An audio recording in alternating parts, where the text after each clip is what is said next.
Welcome back to our search for the horror franchise that gets the worst the fastest. Let's continue. Our next franchise is Nightmare on Elm Street.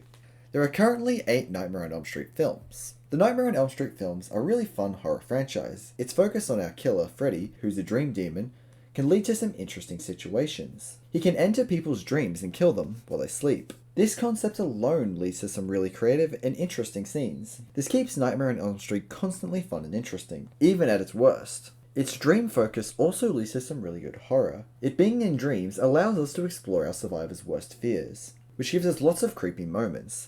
And the idea that sleep alone can kill you is terrifying. We all need to sleep. It's just inevitable. No one can stay awake forever. And like Chucky, our main villain Freddy has a fun personality, which helps carry these films. But even with all these positives, Nightmare on Elm Street has some very bad films, and unlike Chucky, it's not self-aware enough to avoid becoming bad. The first Nightmare on Elm Street is a great film. Its practical effects are mostly amazing. Scenes like Freddy pressing his face against this wall was so cool. But there are also moments that are really funny, like when Freddy has really long arms. This movie also has so many iconic scenes and moments. Freddy dragging his knife hands along the wall is so iconic. It also gives us the iconic house that features in most of the Nightmare on Elm Street films, and the boiler room that Freddy likes to hunt in. The next Nightmare on Elm Street film, Freddy's Revenge, is rather weird. It's not bad, it's just different. This movie feels very separate from the rest of the films. For one, Freddy's more serious in this film. He doesn't even crack any one-liner jokes in this film, which has become iconic to his character. In this film, Freddy's powers also seem a little different and inconsistent in this film. He openly runs around in the real world massacring teens at a party, which is odd, since he nearly always kills people in their dreams. And Freddy's main focus in this film is possessing the main character, Jesse. This film also feels unconnected in terms of story. Its only connection to the original movie is Freddy and the house from the original movie. While later movies would often have some of the survivors from the previous film appear in their film to introduce new casts. But other than that, it's a pretty fun film. We get some cool effects again, especially when Freddy transforms.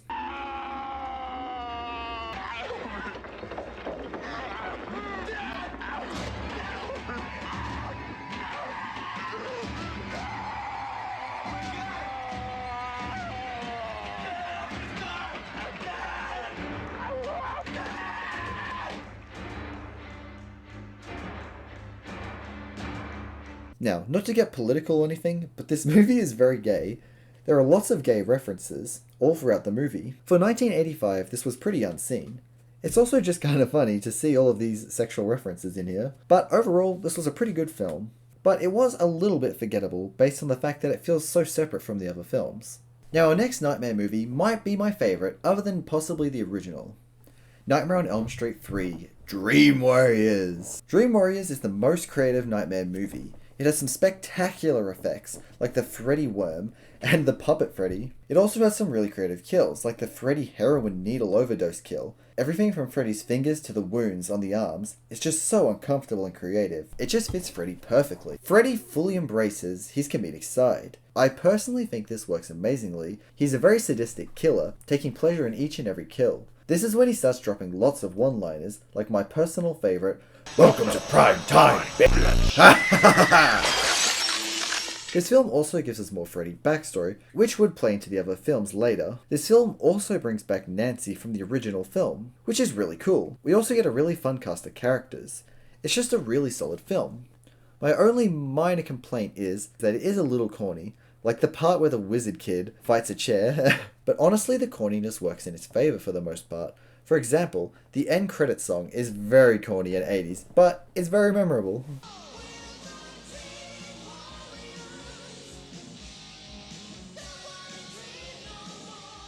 The next film, Nightmare on Elm Street 4, The Dream Master, is a bit of a step down from Dream Warriors. Its dialogue and writing are significantly worse than the last, and the movie kills off our surviving cast from Dream Warriors pretty much immediately to replace them with far less interesting characters. The effects in this movie vary a lot. The opening scene where Freddy is resurrected is really impressive and cool, but also really odd. No joke, a dog walks up to Freddy's grave and pisses fire on it, and that brings Freddy back to life somehow. His skeleton reconstruction is awesome, but on the other hand, there are scenes like this, where Rick dies.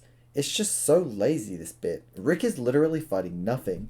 Freddy is supposed to be invisible or something. The ending of this film is really unsatisfying as well. It comes out of nowhere and makes no sense at all. They show Freddy his reflection, which causes the soul he's consumed to kill him, but this is nowhere near as bad as Nightmare on Elm Street would get. At least this movie has some really cool kills and sets. Our next film is Nightmare on Elm Street 5, The Dream Child.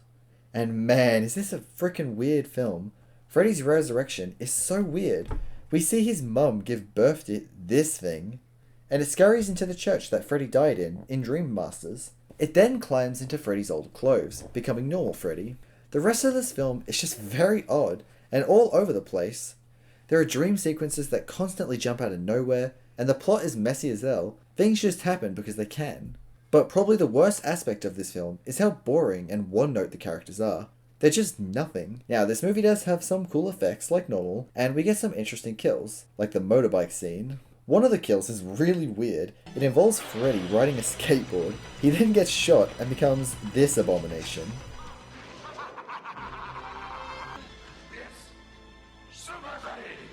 After this, Freddy turns this guy into paper and cuts him up. This, in my opinion, is a bit lame because he's literally just cutting paper. But worst of all is the ending. It's just so freaking weird, dude. It's so weird. Now, this is going to be hard to explain because it's just so weird, but here we go. So, Freddy is trying to possess and control our main character Alice's unborn child, who has projected his consciousness as a young boy in the dream world, but Freddy's dead mum convinces this odd child to spew out the souls that Freddy's been feeding it. The souls rip the baby Freddy from the beginning of the film out of regular Freddy's chest. Then Freddy's dead mum grabs baby Freddy and absorbs Freddy back into her womb. Then Alice does the same with her unborn child. What? What the hell does any of that even mean? It's just so freaking weird. I don't even know what to say. I think it kind of just speaks for itself how weird this is. But moving on from this extremely bizarre movie, we have Freddy is Dead, The Final Nightmare. This is by far the worst Nightmare on Elm Street. There is actually no competition. Where do I even start? Well, let's start in the opening. Throughout the Nightmare series, there's normally a quote about dreams at the beginning of each film. But with this movie, we get a quote from Freddy himself. And that quote is, "Welcome to prime time." What a way to start a film, honestly. I found this hilarious, but it was a really, really odd choice. Like, that's how you want to start your film? Now, a lot of off-screen stuff happens between this movie and Dream Child. In the 10 years between the films, Freddy kills every single child and teenager in Springwood, except for our last survivor. What? What? Are you actually kidding me? He's literally killed every single kid, and off-screen as well. This is just so much info that comes out of nowhere. It's honestly ridiculous that this much has happened outside of the films. This film also has a habit of changing Freddy's powers and abilities. We find out that Freddy can't leave Springwood, and when he kills people, their bodies completely disappear. This has never happened before. Normally we get to see the results of the dream attack on the person's physical body. The whole film is filled with inconsistencies like this. It's really lazy, honestly. And it's not just the rules and consistency that's lazy, the writing in general is as well. But as a result of this bad writing, we do get a couple of really funny quotes, like, "Travel in time!" This movie easily has one of the worst kills in it. Freddy traps this kid in a video game, and it actually looks like poo. The backgrounds look like they were made on MS Paint. It's actually so freaking garbage. But that aside, the kill gets even worse when this happens.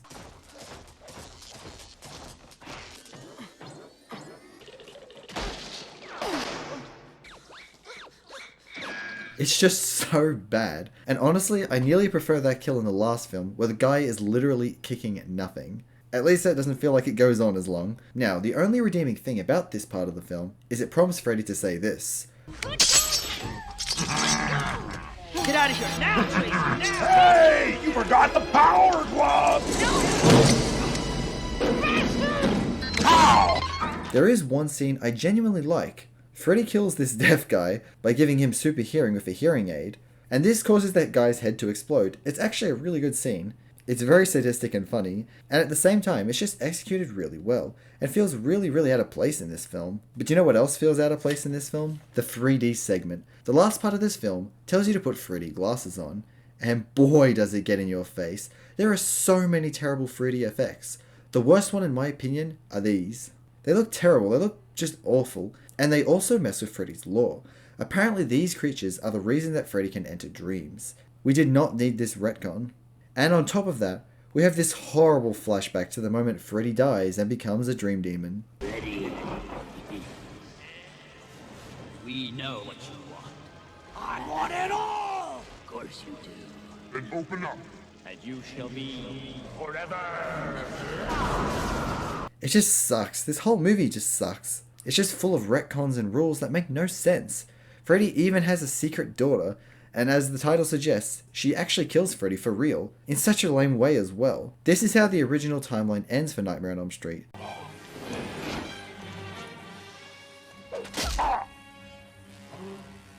Happy Father's Day.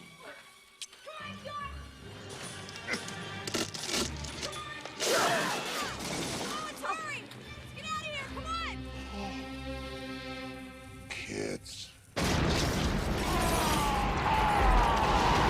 The movie was just so sloppily written and just copies stuff that happens in all the original films. And speaking of the original films, we get a montage of all the better Elm Street films in this one, and to wrap it up, we get this. I actually lost my shit when this happened. No joke, the credits gave me more enjoyment than the actual film did. But with that concludes Nightmare on Elm Street's original timeline, but we still have 2 more films. Now, the next film gets really meta. It's called Wes Craven's New Nightmare. Now, this makes sense, since after this film, Wes Craven would go on to make Scream, and we all know how meta they are. The plot of this film is based on the actors who played the characters in the original films. So the actors are acting as themselves. In this film, an evil entity uses Freddy's image to haunt the actors from the Nightmare on Elm Street movies. Now, there's a lot more to the story than that, but since I spent so much time on Freddy is Dead, I'll be brief with this one.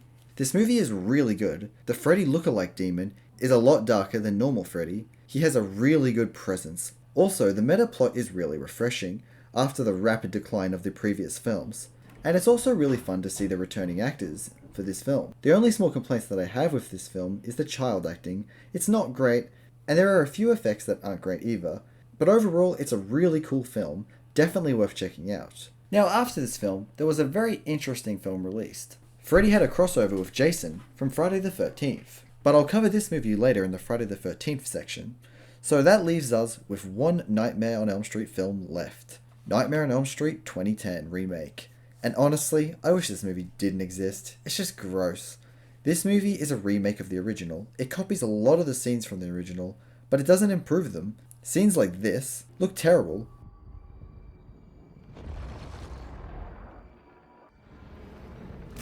The CGI effects can't compare with the original practical effects in this case.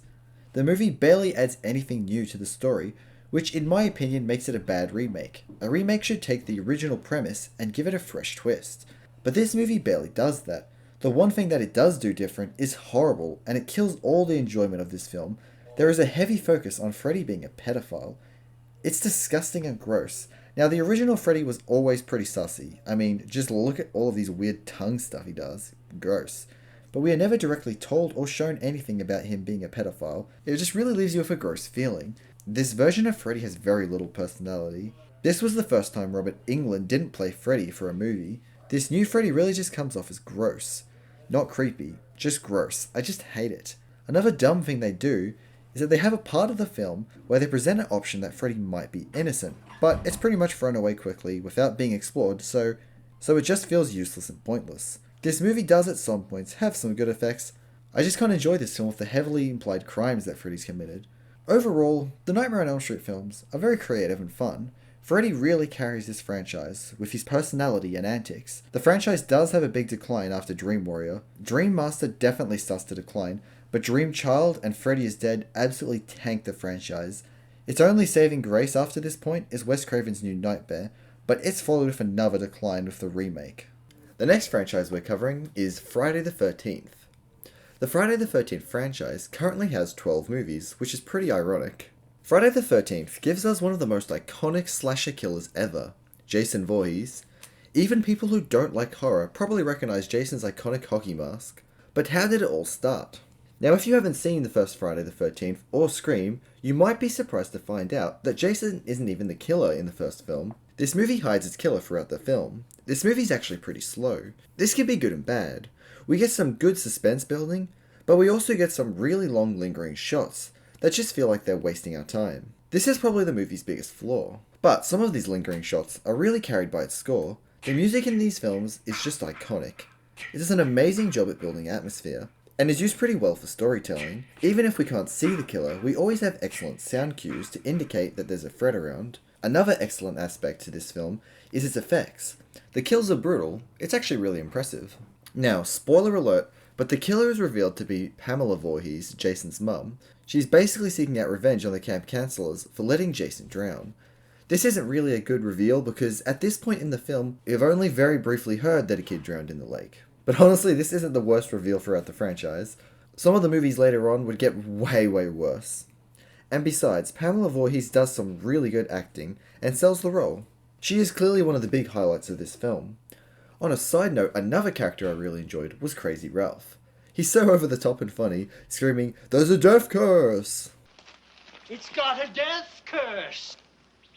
He also has this really funny scene where he jump scares us from inside a pantry. What the hell was he even doing in there?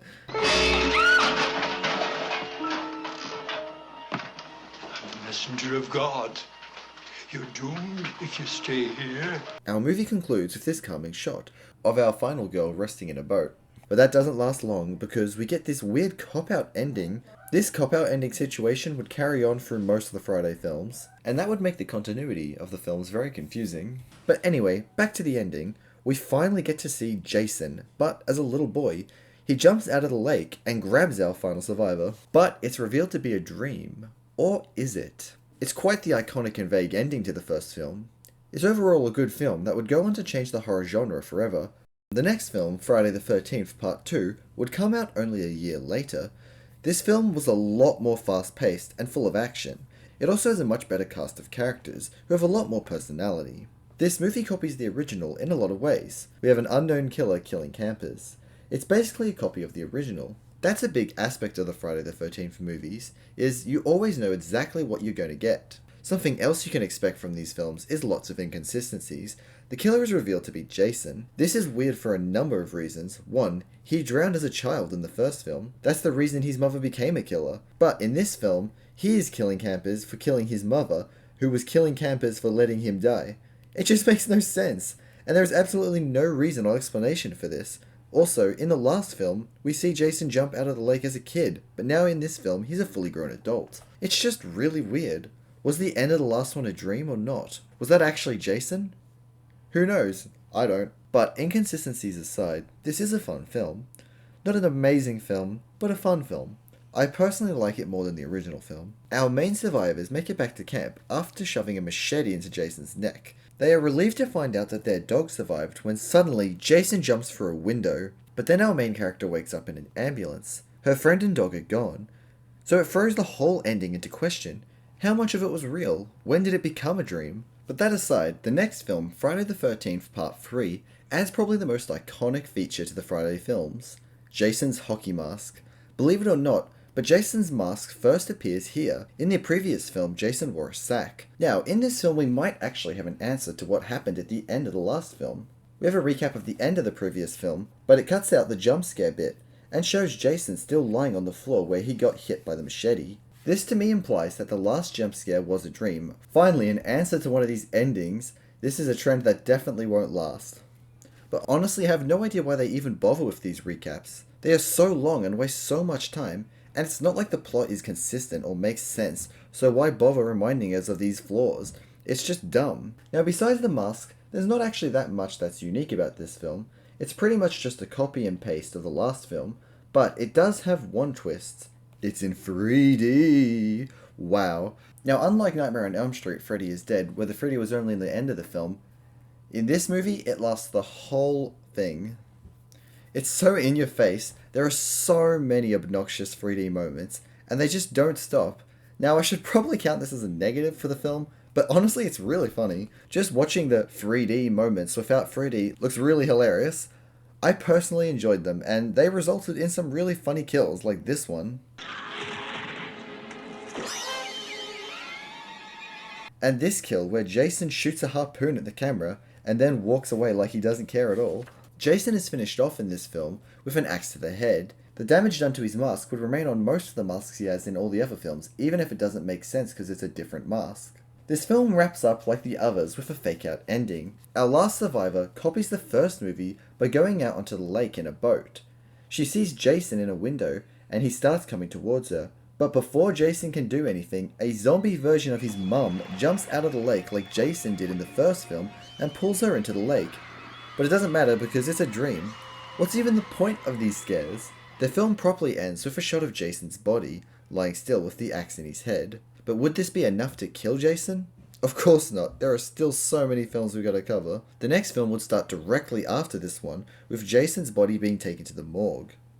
Now, this film's name is straight up the biggest lie, Friday the 13th, the final chapter. While this movie was intended to be the final chapter, it wouldn't come anywhere close to being the end. There are still 8 more movies, and since there are so many more films to cover, I'll try to be brief with this one. Jason wakes up in the morgue, and goes about his normal routine. Now, the main highlights of this film are the effects and kills. We get some really cool and creative kills. The best bit in the film is the final fight with Jason, like this part where his hand gets cut in half, and later this part where Jason's head falls onto his machete. This is also the movie that introduces Tommy Jarvis. He would sort of become Jason's rival for the next 2 movies. It's cool having Tommy's character persist over the 3 films, since most of the time the surviving characters are just ignored. But this movie actually did kill Jason, at least for a while, which is surprising. Now for the aspects of the film I don't like. This movie was extremely lewd.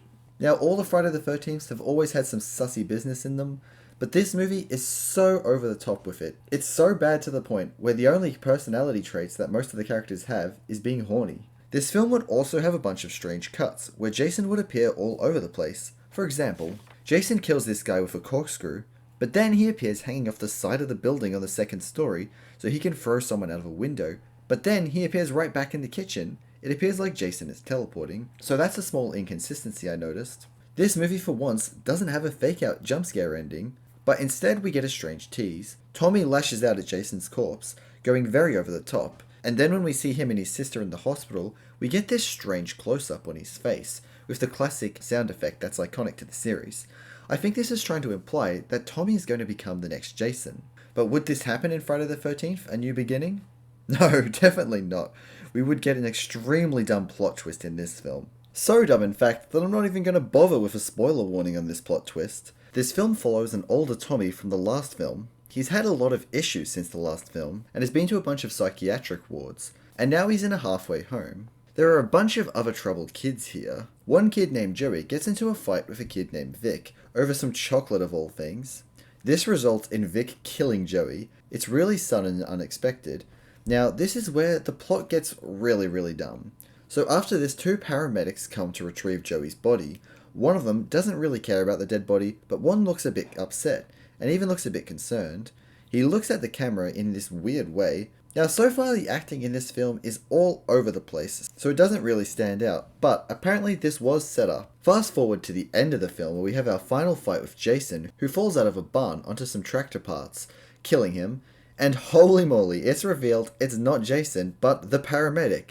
Now, we only see this paramedic one other time in the background talking to a cop, so he's basically not in the movie since that first scene. In fact, he's so forgettable that when this was revealed, I didn't even know who he was. This plot twist is so dumb and nonsensical that a police officer has to explain this to us. Apparently, Joey was the paramedic's son. He abandoned Joey, who went from home to home, until by chance he ended up in the town that his dad worked out. After his son was killed, he decided to pretend to be Jason and kill everyone in the halfway home. This makes no sense. Throughout the film there are contradictions to this story, and why the hell would he kill everyone anyway? The guy who killed his son already went to jail, so he didn't even get to kill this guy. This plot just makes zero sense. During the movie there is a weak attempt to make it seem like Tommy was Jason, but it ultimately goes nowhere. Now, this movie is pretty sexual and suggestive, but nowhere near as bad as the last film. Fun fact, the director who did this film started his career by making porn films.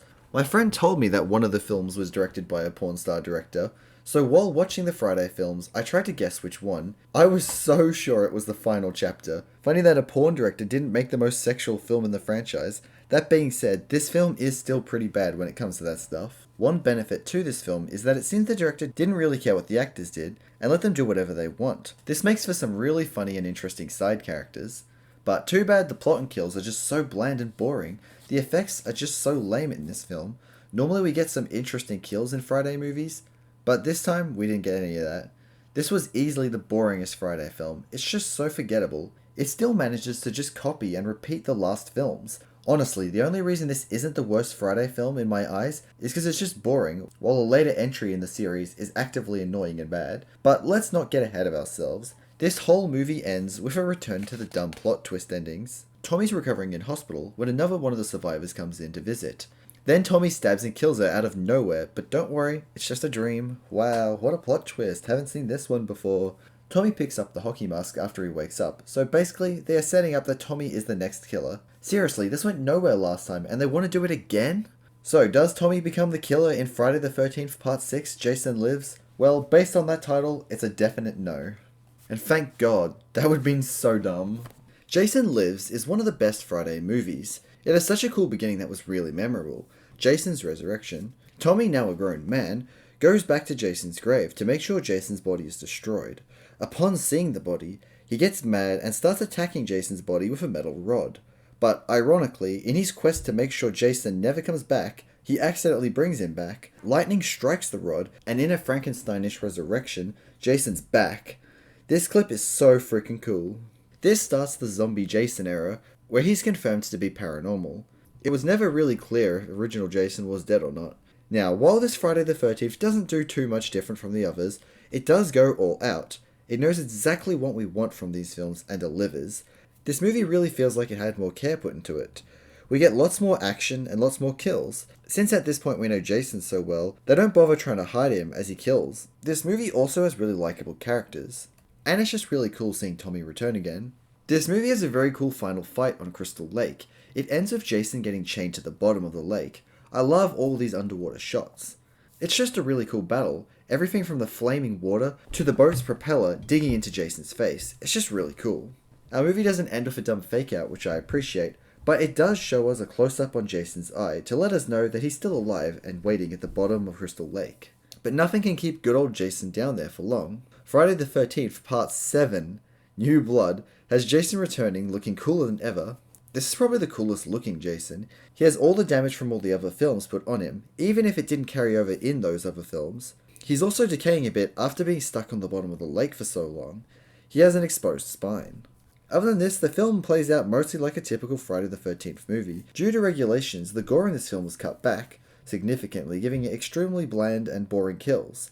So unfortunately, even with the coolest Jason, we still get a pretty bland movie. But one thing that does spice this movie up is our main character, who has psychic powers.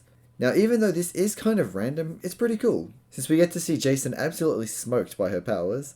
They drop a roof on him, they throw him down these stairs, and they even have this epic house explosion. They go all out beating the shit out of Jason in this film, and it's so freaking cool. And this is easily the highlight of the film. The movie has a pretty weird ending, but at least it's not a fake out. At the beginning of the film, our psychic girl accidentally kills her dad with her powers. This leaves him dead and at the bottom of Crystal Lake. In the end of the film, she uses her powers to bring her dead dad back to life to finish Jason. He jumps out of a dock and pulls Jason back under the lake, where he would remain till the next movie. Now, earlier in the video, I said that Part 4, the final chapter's title, was the biggest lie. Well, this title gives it a run for its money. We are now on Friday the 13th, Part 8, Jason Takes Manhattan. And Jason is barely in Manhattan. Most of the movie is spent on a cruise going to Manhattan. A small boat is traversing Crystal Lake. When its anchor hits a power line, the electricity from this power line revives Jason, again. He then proceeds to kill everyone on board. The boat goes past the cruise ship, and Jason switches rides. Now, I'll skip over most of this film since it's nothing special. It's just Jason killing people, except this time it's on a boat instead of a camp. One thing I will bring up is how weird some of the editing is in this film. It makes it seem like Jason is teleporting around a lot. Now, I know there are lots of theories discussing if he can teleport or not. What do you think? Is it just weird editing, or is he actually teleporting? Let me know what you think in the comments. And this film has the most toned down kills in the series. It's just not a great film. But to wrap it up, they finally make it to Manhattan at the end of the film, where we do get one cool / kind of funny kill.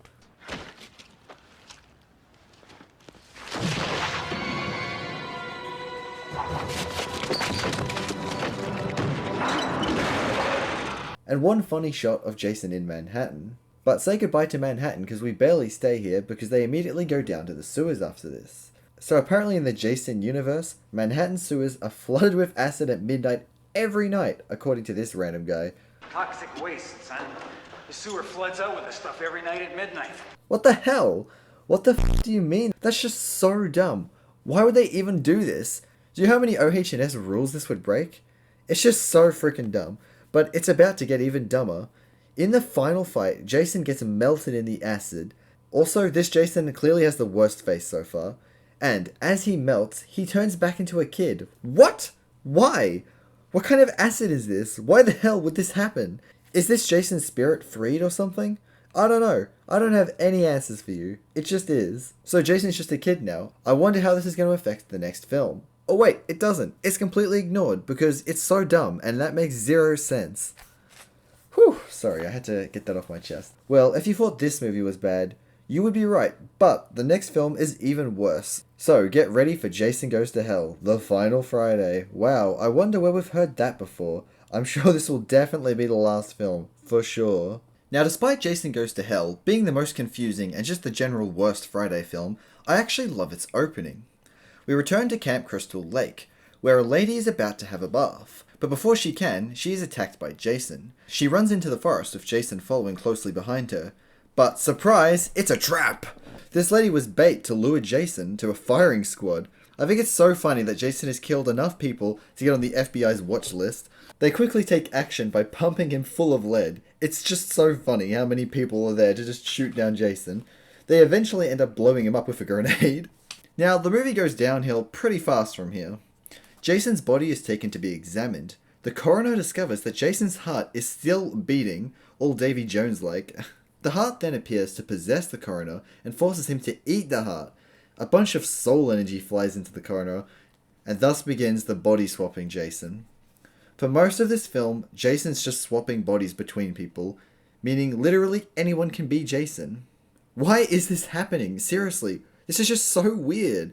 This film introduces a bunch of new rules and powers for Jason, which is just so confusing. Apparently Jason is looking for another Voorhees, since starting from this film, Jason can be reborn by possessing one of his family members, and only a Voorhees can kill him, even though Tommy did technically kill him back in the final chapter. Sorry, not this final chapter, the other final chapter. After lots of messing around and body swapping shenanigans, we go to the Voorhees house, which has never been a thing before. And they find the Necronomicon in there. Yes, the Necronomicon from the Evil Dead. Like the actual exact prop from Evil Dead 2. Apparently this is supposed to imply that Jason was brought back to life by his mother with the Necronomicon. This technically means back in Friday the 13th Part 2, Jason was a Deadite. This messes with the lore so much.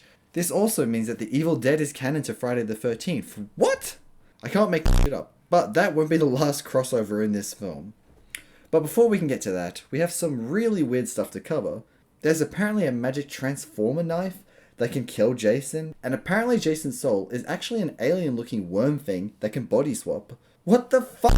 This franchise is so weird. How does any of this make sense? Anyway, Slug Jason, as I'll call him, jumps into one of his relatives' corpses, causing a fully clothed and masked Jason to spawn in and just jump out of her chest. I don't even know what to tell you at this point. Look, I'm just telling you what's happening on screen. Eventually, they stab Jason with the magic knife, and he starts shooting soul fireworks. Then a bunch of hands from hell pull him underground, his mask being the only thing left. But, out of nowhere, Freddy's clawed hand pulls the mask down to hell. So yes, Freddy from Nightmare on Elm Street is also canon in this film. This makes everything so much more confusing. So basically, what they're saying is Evil Dead and Nightmare on Elm Street are canon to Friday the 13th. But in Nightmare on Elm Street, we can see Nancy watching the Evil Dead. So does that mean the Evil Dead movie exists in the Evil Dead universe? Fuck off with this bullshit. I choose to ignore this fact and pretend like everything's fine.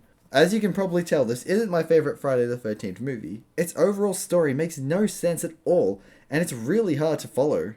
It's just a mess that adds far too many rules and implications for Jason. But at least it tries new things, which is something the series desperately needed. I always respect initiative, and at least this movie has that. And this film does also have some neat effects, like this melting guy. But believe it or not, this isn't even the most weird and unique film in the Friday the 13th franchise. That honor goes to the next film in the franchise, Jason X. This movie is Jason in space. Yes, space. Goodbye Crystal Lake, it's space time. The movie starts with this government prison that was built at Crystal Lake to contain Jason. He's become so much of a threat that they built a base here to stop him. The scientists here are debating if they should study Jason to figure out how he works, or just kill him. I think they should study him, since not even this franchise knows how he works at this point. But Jason easily escapes, killing most of the scientists.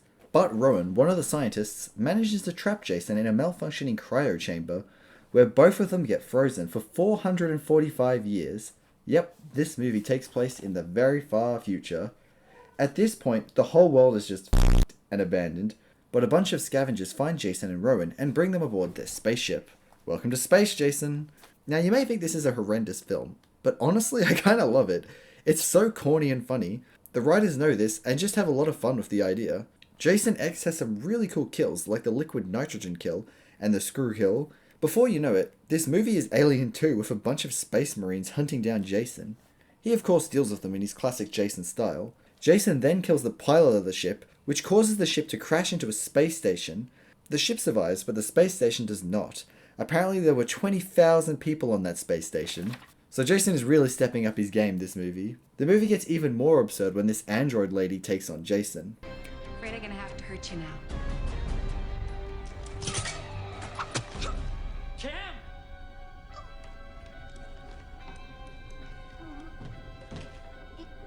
It would have been so funny if it actually cut there, but the android fights back, blowing up Jason's head. Unfortunately for our survivors, Jason falls into a nanobot machine and gets upgraded, becoming Uber Jason, or Jason X, a cyborg version of Jason. After Jason gets up to some more shenanigans, we get my favourite part of the movie, where they distract Jason by making a hologram of Camp Crystal Lake.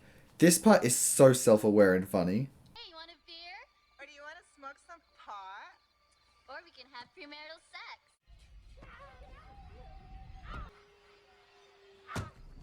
After some more shenanigans, the ship blows up with Jason still on board, but even this still isn't enough to kill our boy. He flies towards the escape pod our survivors are in, but before he can get to them, he is intercepted by one of the Marines. They both fly into the Earth's atmosphere. Yes, this is actually happening. Jason is getting thrown into the planet's atmosphere. We get one final shot of Jason's mask landing on the lake on Earth 2. Does this imply that Jason will start haunting this lake on Earth 2? Guess we'll never know, because this is the end of the original timeline. That's absolutely crazy. Just think about that. Just think about how far this franchise has gone. It started with this mysterious, suspenseful horror slasher with nothing supernatural, and now the story ends with a cyborg Jason fighting androids in space. Just wow. Honestly, wow. Now, if I was a professional movie critic, I would probably shit all over this film. But I'm not, so what the hell, this movie was really funny and actually really enjoyable, so go fight me in the comments if you disagree. But saying that, I do still have some minor critiques of this film. Like, there's so much trash dialogue, so many corny one-liners, it's pretty bad. But you know what, it sort of suits this movie. Now, the timeline may be over, but Jason isn't. He still has 2 more films to appear in. Jason's next appearance would be in the ultimate horror slasher crossover, Freddy vs. Jason. Now, for all of those who care about timelines like me, here's where I think this film fits in. In Friday the 13th, I think it takes place right after Jason goes to hell, since we see Freddy at the end of that film. And for Freddy, I think it takes place between Dreamchild and Freddy is Dead, since it can't be after Freddy is dead, since Freddy has killed every single kid in the town at that point. This movie is kick-ass. It's actually so cool. We get some absolutely awesome fight scenes between Freddy and Jason. Every fight scene is so creative and cool. It's actually the best. It's exactly what you would want from a movie called Freddy vs. Jason. Even the story is surprisingly not bad. Elm Street is starting to forget Freddy, since the police are doing a big cover-up to stop Freddy. So to remind everyone on Elm Street that Freddy exists, Freddy gets Jason out of hell and influences him to cause some havoc on Elm Street, so people will remember him again. We also get some interesting lore where the police are trying to cover up Freddy. They're even drugging people with this drug from the 3rd film that can stop dreaming. I found this really interesting. There's just so much to love in this film. The practical effects are so cool. I love this part where Jason is walking around the cornfield on fire, and this awesome shot of Freddy jumping out of Crystal Lake onto the deck. My only complaints with this film is how bad the dialogue is. Just listen to this disgusting line. Freddy died by fire, Jason by water. How can we use that? That line is literally a joke. We also get this extremely dumb part where Jason is afraid of water. What? What the fuck? Seriously, Jason basically lived underwater for 2 films and has proven himself to be an excellent swimmer when he swam all the way to Manhattan from the shipwreck. There's no way he's scared of water. But other than that, this movie is just so much fun. I just love it. And with that, we are brought to our last Friday the 13th film, which is a remake done in 2009. Now, since I've spent so much time on Friday the 13th, we will cover this film really quickly. This remake is really intense. This Jason is legit terrifying. He feels really dangerous and brutal. Every attack he does feels real. It feels like every swing has force behind it. Jason also has a threatening aura to him. There are lots of creepy shots of him.